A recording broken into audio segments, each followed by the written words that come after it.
Hello guys! Since February na, Valentine's Day, may gift na ba kayo para sa mga loved ones nyo or sa mga bebe nyo? Well, eto ang isa sa mga gift idea na pwede kong mabigay sa inyo.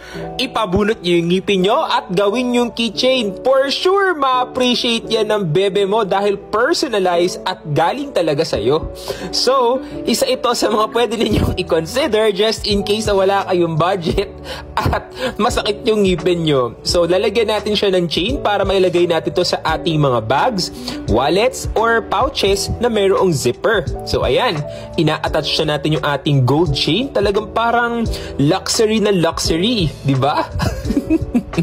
And syempre, don't forget, dahil ngayon ay Valentine's Day at ito ay Valentine's gift, lalagyan din natin siya ng pang Valentine's color, which is color red. So ilalagay natin ito sa ating bracket para talagang love na love ang ating February month.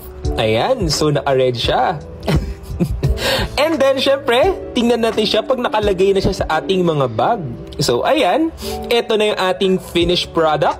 O, diba? Solid, personalized, galing sa'yo, talagang ma-appreciate yan ng bebe mo ngayong Valentine's Day.